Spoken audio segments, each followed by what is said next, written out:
ভিড়ের মাঝেও বড় একা হয়ে গেলেন তারেক রহমান। ভিড় ছিল চারপাশে, মানুষের ঢল, স্লোগানের শব্দ, স্মৃতির প্রতিধ্বনি।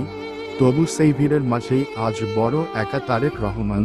কারণ যে কণ্ঠে একদিন সাহস পেয়েছিলেন, যে ছায়ায় দাঁড়িয়ে রাজনীতির পথ চলা, মা, বাবা, ভাই, সেই তিনটি শব্দ খুঁটিয়ে আজ কেবল স্মৃতি।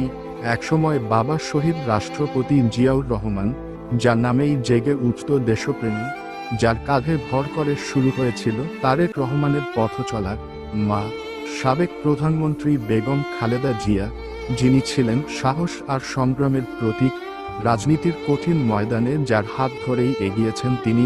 আর ভাই, রক্তের বন্ধন, নীরব সমর্থন, সব হারিয়ে আজ শুধু দীর্ঘশ্বাস। আজ তারেক রহমান দাঁড়িয়ে আছেন ইতিহাসের এক কঠিন মোড়ে, চারপাশে নেতা কর্মীর ভিড়, শুভানুধ্যায়ীদের কোলাহল। কিন্তু রাতে যখন আলো নিভে যায়, স্মৃতির ঘরে শুধু নীরবতা কথা বলে। একাকিত্ব তখন শব্দহীন চিৎকার হয়ে ওঠে।